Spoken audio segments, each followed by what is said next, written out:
አሁን የትናንቱን መጨነቅ የነገውን መፍራት ተውና አሁን ወስን። ትናንት እንዲህ የትናንት እስረኛ መሆን በጣም አሳዛኝ ሰው ነው።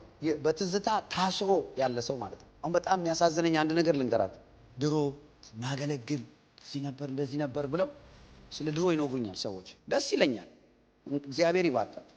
ግን አሁንስ ጌታ እኮ he's a god of second chance።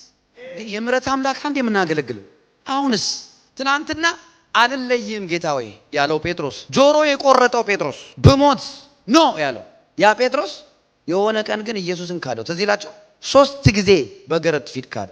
ከብዙ ቀናት በኋላ ኢየሱስ ክርስቶስ ከሞት ከተነሳ በኋላ ጴጥሮስ ጋር ሄደ። ከዛም እንዳው ታውቃላችሁ እሱን ለመመለስ ትወደኛለህ ወይ? if you love the Lord ደብል ፖርሽን ቅባት ይጨምርባል። አንተ ጎበዝ ነህ ካሁን በኋላ አትሳሳትም ጴጥሮስ ነው ያለው አይደለም። ምንም ነገር ስተታሰራም እርግጠኛ ነህ አትክደኝም አይደል? እስኪ ማን አላለም። ትወደኛለህ ጌታ ሆይ? እወድሃለሁ እንደምወድ ታውቃለህ። በልበጎቼን አደረ። ከእንደገና ትወደኛለህ? አዎ ጌታ እወድሃለሁ አንተ ታውቃለህ ብሎ ደነገጠ። ጠቦቶቼን መግብ አደረ። ከእንደገና 3 ትወደኛለህ ጌታ ሆይ? አንተ ሁሉም ታውቃለህ፣ አሁን ንገረኝ አንተ። ያው ፕሮፌሳይ ማለት ነው። እኔ ራሴን አላምነውም አለ።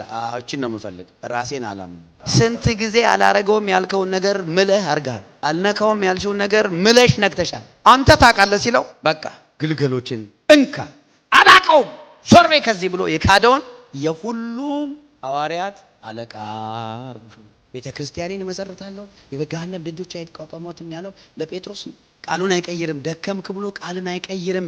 እግዚአብሔር ትንቢት አይቀይርም። ትናንት አጠፋ ብሎ ዛሬ ሐሳብ አይቀይርም። እግዚአብሔር የመስሪያ ቤትህ አለቃ አይደለም። እሱ እግዚአብሔር ነው። እሱ የምህረት አምላክ ነው።